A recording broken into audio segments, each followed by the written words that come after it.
കുഞ്ഞിലെ ഞാൻ പറയുമായിരുന്നു മറുനാട്ടിൽ വന്നാലേ രക്ഷപ്പെടാൻ പറ്റത്തുള്ളൂ എന്ന്. ഇപ്പൊ നാട്ടിൽ നിന്ന് രക്ഷപ്പെടാൻ വേണ്ടിയാണ് ഞാൻ ഇനി ബോംബെ വരെ വന്നത്. അതൊക്കെ ഒരു കഥ. ഹലോ, ഞാൻ ഇവിടെ സേഫ് ആയിട്ട് എത്തിയിട്ടുണ്ട്. ആ പിന്നെ ഈ കോള് കട്ടായി കഴിഞ്ഞാൽ എന്നെ വിളിച്ചാ കിട്ടത്തില്ല. ഞാനേ ഈ സിം എടുത്തങ്ങ് വിഴുങ്ങാൻ പോവാ. ശരി ശരി, ഒരു ചായ. സാറിനൊരു ചായ.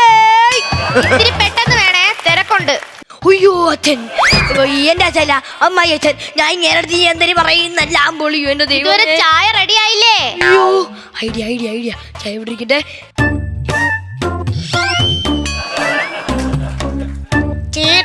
ചായ.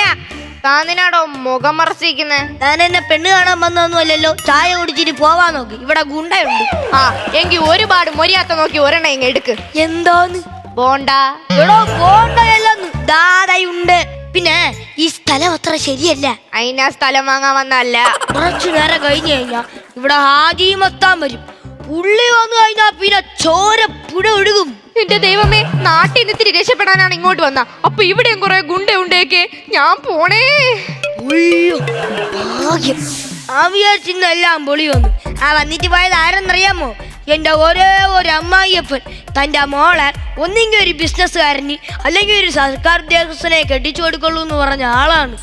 എന്റെ ഭാഗ്യത്തിന് അങ്ങേരി പോയി. അതെ, ചായക്ക് എത്ര രൂപയായി? 10 രൂപ ചേട്ടാ. യു സുരേഷ് കൃഷ്ണ, എന്റെ മരുമകൻ. നീയല്ലേടാ നാട്ടിൽ പറഞ്ഞ നിനക്ക് ബോംബെയിലെ രത്നചന്ദ്രന്റെ ബിസിനസ് ആണെന്ന്? ഈ കിടക്കണ തീക്കട്ടയാണോടാ നിന്റെ രത്നചന്ദ്രൻ? എന്റെ മോളെ വലിയ ബിസിനസ്സുകാരനാണെന്ന് പറഞ്ഞ് കെട്ടിയിട്ട് അവ ഈ ചായക്കടയിൽ ചായടിയാണോടാ നിന്റെ ബിസിനസ്? അതെന്താ ബിസിനസ് അല്ലേ? എന്റെ മോള് ഞാൻ രാവെന്നോ പകലെന്നോ അറിയിപ്പിക്കാതെ പഠിപ്പിച്ചതാ. എന്റെ മോള് ഓട്ടത്തില് ചാട്ടത്തിലൊക്കെ ഫസ്റ്റ് ആയിരുന്നു. അത് ശരിയാകട്ടോ. ചാടാൻ അറിയാവുന്നതുകൊണ്ടാണ് എന്റെ കൂടെ ചാടി വന്നത്. അവളെയല്ലേ നീ ഇവിടെ കൊണ്ടിട്ട് നരകിപ്പിക്കുന്നത്? ഒരുമാതിരി വർത്താനം പറയരുത്. ഞാൻ ഇവിടത്തെ പുകയും ചൂടൊക്കെ കൊള്ളുമെങ്കിലും എന്റെ ഭാര്യ ഞാനത് കൊള്ളിച്ചിട്ടില്ല. എനിക്ക് കാശൊരു വിഷയമേ അല്ല അവൾക്ക് വേണ്ടി ചെലവാക്കാൻ കേട്ടോ. ഞാനിപ്പോ അവക്കൊരു വലിയ പീനട്ട് കമ്പനി ഇട്ടുകൊടുത്തേക്കുവാ. അവളിപ്പോ MD-യാ. കപ്പലിന്റെ കപ്പലിന്റെ കപ്പലിന്റെ കപ്പലിന്റെ ചേച്ചി കപ്പലിന്റെ വേണം. 10 രൂപ എടുക്കട്ടെ. എങ്ങനെ വാങ്ങിക്കാൻ? വായിക്കാതെ മുറുക്കാൻ വെച്ചോണ്ടിരിക്കുവില്ല. കപ്പലിന്റെ കപ്പലിന്റെ കപ്പലിന്റെ കപ്പലിന്റെ ആണ്ട്രാ വരണ് എല്ലാം തുലച്ച്. ചേട്ടാ കപ്പലിന്റെ വേണോ? ചൂടുള്ളാണെങ്കിൽ ഒരു 10 രൂപ എടുത്തോ.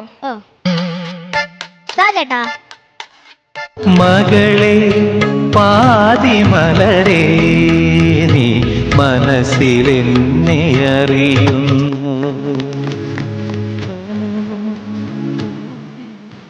മോളെ പാർവതി, അച്ഛാ നീ എന്താടി ഈ കോലത്തില്? എനിക്കിവിടെ കപ്പലിന്റെ കച്ചവടം അച്ഛാ. നീയല്ലേടാ പറഞ്ഞ ഏതോ വലിയ പീനട്ട് കമ്പനിയിലെ MD ആണെന്ന്? അതെ, ഞാൻ പറഞ്ഞാൽ എന്താ കുറ്റം?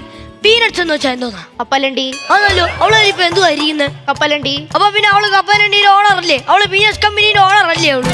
നീയല്ലേ പറഞ്ഞ ഇവക്ക് വേണ്ടി പീനട്സ് കമ്പനി ഉണങ്ങാൻ എത്ര ലക്ഷം നീ ചെലവാക്കിയെന്ന്? പിന്നെ അല്ലയോ, 3 കുട്ട മണലിലും ഒരു ചീനച്ചട്ടിക്ക് എത്ര രൂപയാന്നാ വിചാരം?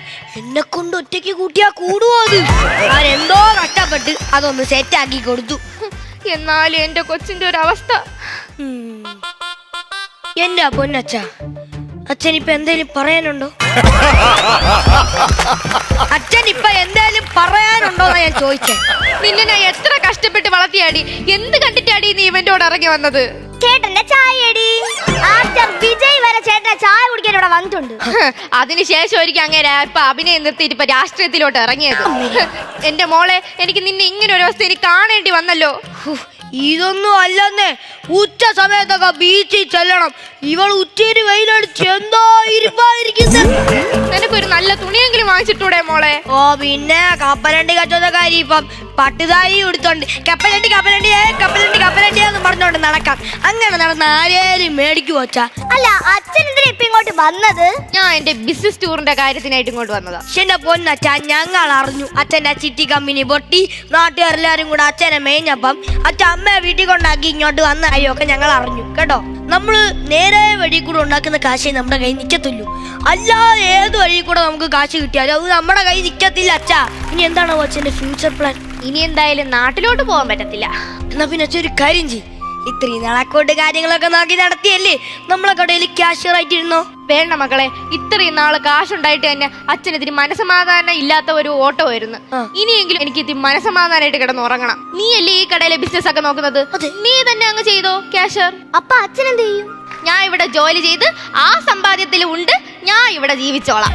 അച്ഛനൊരു സ്പെഷ്യൽ ചായ ഞാൻ തരുന്നുണ്ട് കേട്ടോ. അച്ഛന് നമ്മളൂടെ കൂടിയല്ലോ. കൂടി. ഓക്കെ. ദം ദം ദം ദര ദര ദം ദം ദര